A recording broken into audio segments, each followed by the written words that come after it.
We are neither nutritionists or medical providers. The topics discussed on this show are from our own research and experiences.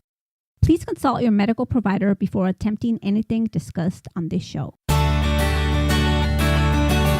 Welcome to another episode of Sjogren Strong. This is Brian. And this is Lupe. And today we want to talk about the 6 things that you must do, should do, are hopefully doing every day if You have Sjogrens. and even if you don't have Sjogrens. These are 6 great tips for daily living.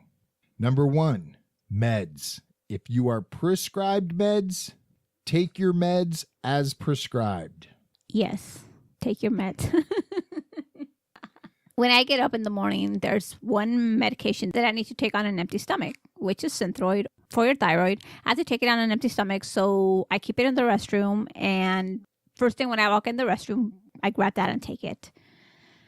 And then I continue with my morning routine, and I take my meds like 5 minutes, before walking out the door. So I'm prepping lunch.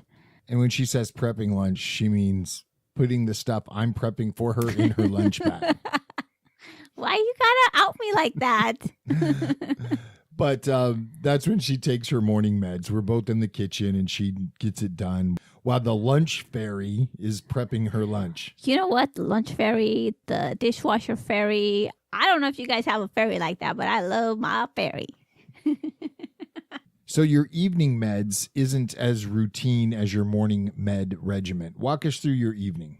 Well, if I come home and I don't take my meds right away, like right after I set my purse and keys down, I'm probably not going to take them because just call it laziness, because that's what it is. Once I sit down, I'm probably not going to get back up. So I try to take care of everything that I need to do before I sit, because once I sit, I'm done. So if any of you have an awesome routine or tip and trick on remembering to take your meds and turning this into a ritual or habit, jump on over to Facebook and hit us up in the group and let us know what your routine is. Maybe we can learn from you and help iron out her evening issues. For the most part, if I stick to my morning meds at the very least, I'm usually not in pain, but it depends a lot on the weather. If it's cold, my legs are probably going to ache, because when I'm in pain, that's kind of my main complaint, besides my lower back. But it's really my legs. So I try to take them as soon as I walk through the door. So we're hoping one of you has a cool tip trick we can deploy and keep her or get her into an evening regiment. I think it'll help in the long run. But you know what I've noticed? If I stick to my meds and I'm feeling good, oh my God, I feel good. I don't have to take my meds, So I skip them 1 or 2 times and then I go back to my aches and pains. So it's a good idea to keep to your routine. And I know better, but, I just get lazy. Yeah, it happens to the best of us. So moving on to number 2 of the 6 things we should do every day is hydrate. Sip constantly and stay hydrated.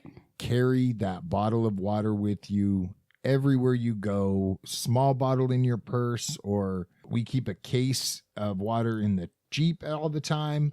So we are never without water. And it's easy to go, I'll stop and get something at the gas station. But if you have it and it's there in the center console, yes, it's not ice cold, but at least you have something you can sip on. Maybe they don't like it ice cold, so it's good for them. Maybe. Also, try to drink as much water as possible when you're at work. When it's a little bit cold, I don't know, it's hard to drink water, but teas are okay, right? Herbal tea's good. Yeah. But yeah, try to drink as much water as possible. So what's the recommended, like 8 bottles? Yeah, they say 8-ounce servings a day. So try to make one of those bottles, put electrolytes in them.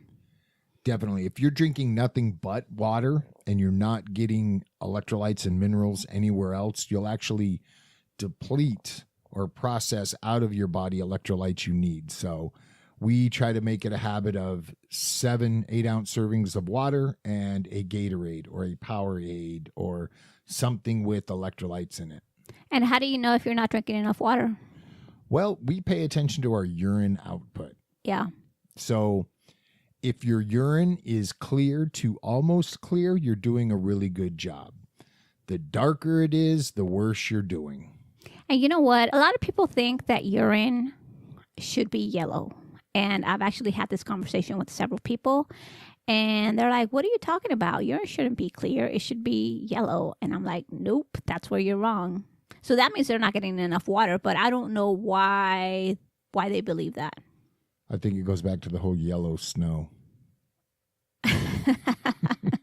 Could be. And listen, if you're on a heavy vitamin regimen, 1 or 2 bathroom breaks after you consume all that vitamin, yes, most likely your urine is going to be yellow and smell like vitamins because you're processing things out your body does not need.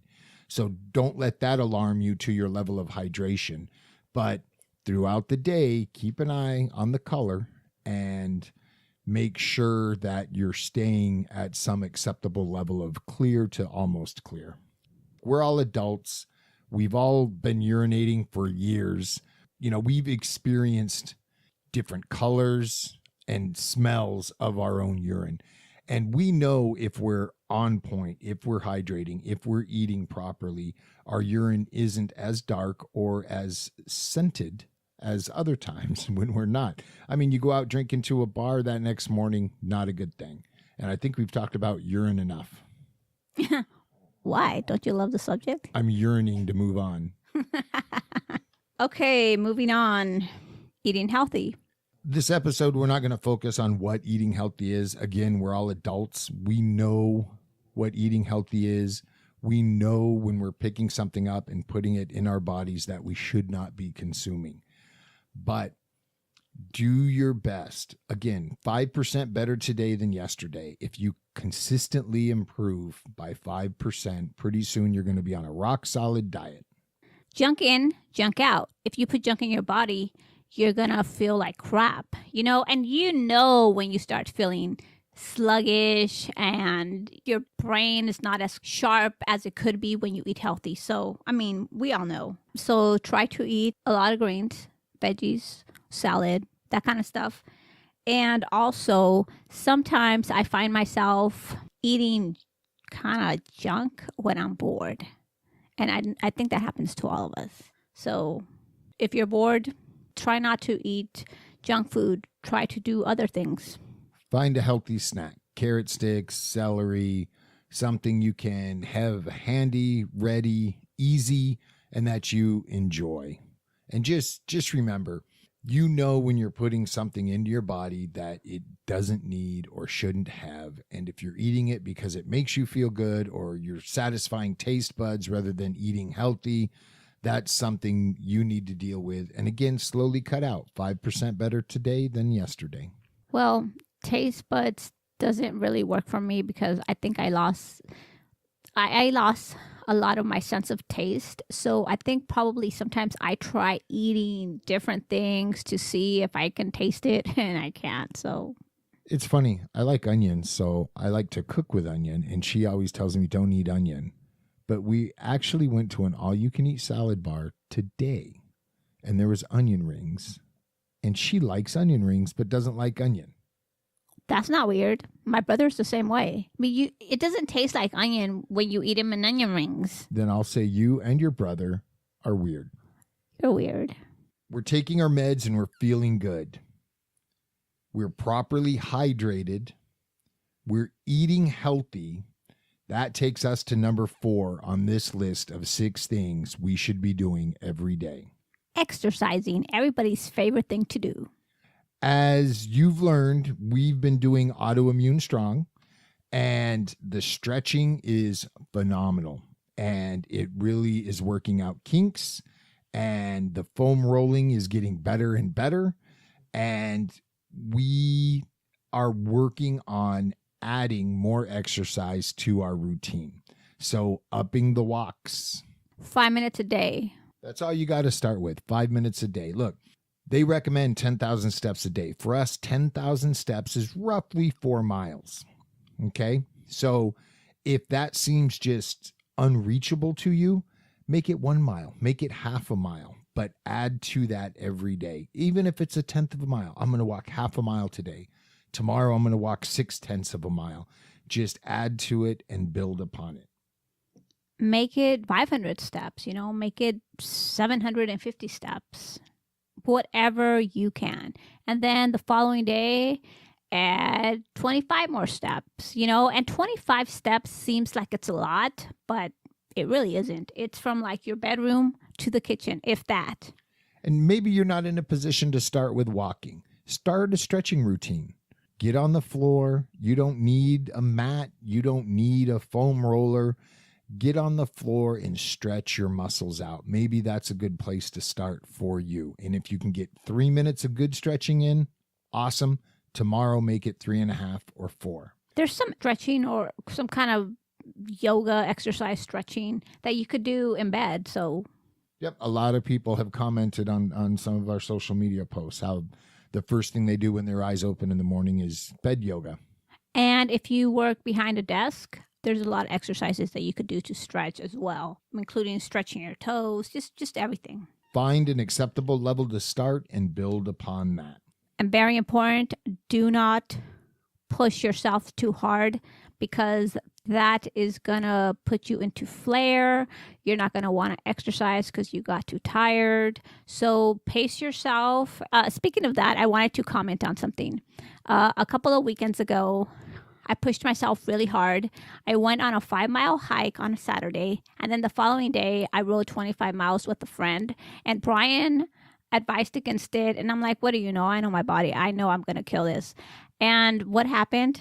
The following day, I woke up really sore, and it just kept getting worse and worse throughout the week, until finally I just couldn't take it anymore. My body ached for like 3 or 4 days. I felt like I had the flu, and I know it's because I pushed myself. So the 5-mile hike was okay, but 25 miles, maybe I should have done 5 or 10 miles. So I pushed myself too hard. And you pushed yourself too hard, not having prepared your body for that kind of push. So I don't think you were eating that well the week prior.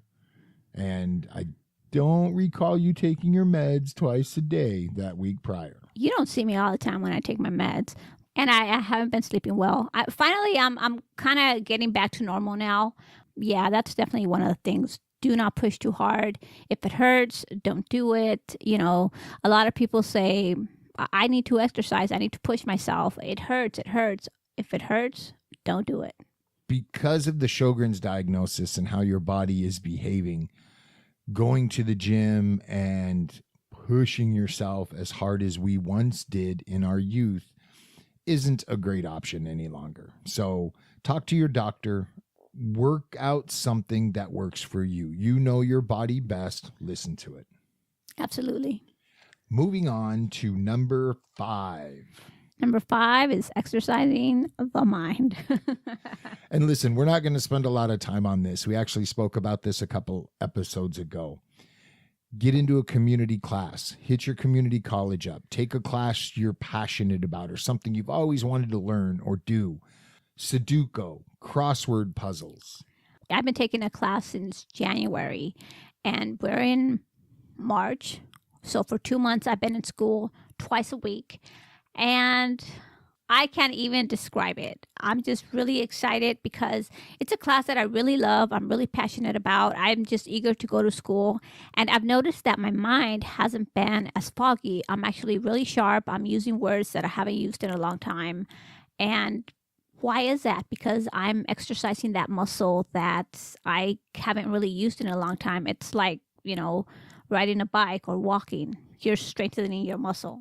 Now, I can honestly say I miss the Lupe-isms because they're not present in her vocabulary anymore. I'm getting smarter. She's talking less with her hands. And one other thing that I've noticed with her being in school is that her mind is focused on that, hyper-focused on that right now. So there's less time to sit around and think about Sjogren's, and maybe she's thinking about school and pushing through the pain a little better than she once was.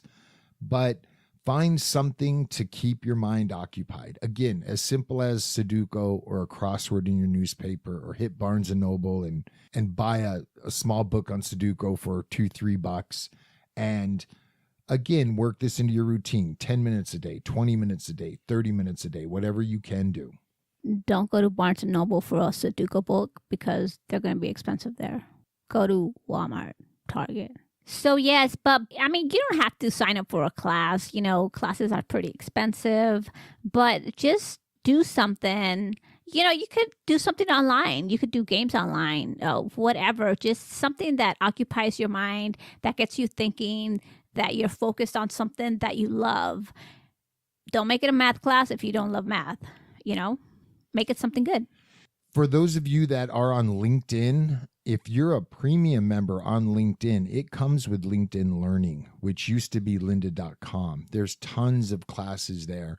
And nowadays you can pretty much find a free class online. They're not going to be awesome quality all the time, but you can find something to do to learn to occupy the mind. So figure out what makes you excited, what you're passionate about, and go chase it. I highly encourage everybody to do that. It has done wonders for my mind. Last but not least, and Lupe's favorite thing to do. Rest, sleep.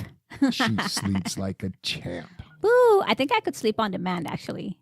A couple of things I encourage Lupe to do because she sucks at it. What? Is put the cell phone down. And the funny thing is, she's actually on it, responding to comments and engaging with you, our audience. And I love her for doing that. And it's good to do. But, you know, if you want to be asleep by 10, put that device down, turn the TV off, 9:30, 9:45. Close your eyes, quiet the mind. Think of fluffy white sheep jumping fences, or something that is going to slow your brain down and slow everything down. Sometimes I fall asleep while I'm on the phone. And I've actually been on Facebook, and the following day I get somebody accepted my friend request. And I'm like, who's this person? I don't even know who you are. So obviously I delete them, you know.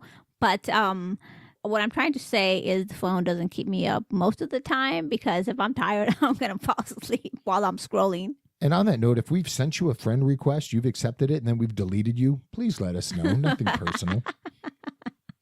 No, that's funny. I only do that on my personal page. You know what I mean?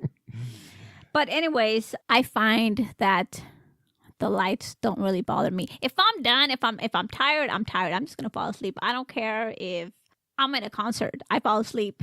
For those of you listening, Instagram or Facebook, send her a message and ask her why I refuse to take her to shows like Cirque du Soleil. Well, come on, let's not keep him in suspense. I'll just tell him right now. I wanted to go to Cirque du Soleil so bad, and they were actually in town. And it was a few years ago, and I fell asleep. I saved extra money to get really good seats at Cirque du Soleil. And I'm sitting there enjoying the show. I'm wide-eyed, 5-year-old kid in the toy aisle, like, oh my gosh. And I look over at her, done, knocked out. Not once, but twice. Cirque du Soleil. I think one time we were in Vegas, too. Yeah, you fell asleep in a second show. I don't recall what it was, but And no more shows for us. And I tell him, he's like, let's go to the movies. I'm like, nope, it's dark. I don't want to go to the movies. Because one time I wanted to watch Land of the Lost, you know, because I remember watching it as a kid. I was praying to go to sleep during that movie. I think we both did. We don't normally go to the movies for that reason, because I usually fall asleep. Unless it's something that I really want to watch, like with Mel Gibson or Clint Eastwood. If you use a humidifier at night or during the day, but especially at night, it puts moisture in the air, so it actually helps you sleep. And it was referred to me by my first rheumatologist, and I highly recommend it because it really worked for me. And I recently purchased a weighted blanket. It's 12 pounds, and it cuddles you, for lack of a better word, and it puts you to sleep. I think she's recalling being in the womb. Oh, shoot. I don't think I recall that. No, this weighted blanket's actually done wonders for her, though. I put it on. It's long enough to where we can kind of double it up over her lower leg, which is typically what hurts her, especially in the evening. And that weight seems to reduce the pain.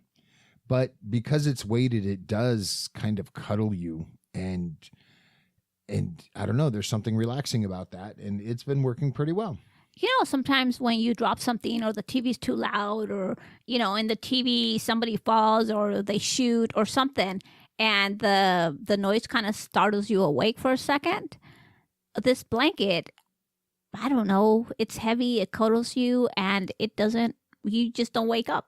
So rest being very important. Make sure you're doing everything you can to have some quality rest, to rest your body and rejuvenate it for the next day so you can wake up early and start all over again. So to recap, these 7 things we should all do, whether you have Sjogrens or not. Number 1, meds. Number 2, hydrate. Number 3, eat healthy. Number 4, exercise. Number 5, exercise the mind. And number 6, rest. My favorite thing in the world. We hope you enjoyed this episode. If you're not following us on Facebook, hit us up. If you're not in our Facebook group, come on over. Water's fine. Jump in. We're also on Instagram and Twitter. Links to those will be in the show notes below. And come on over to sjogrenstrong.com and you can read these transcripts, listen to past episodes, and look around, see what we've got going on over there.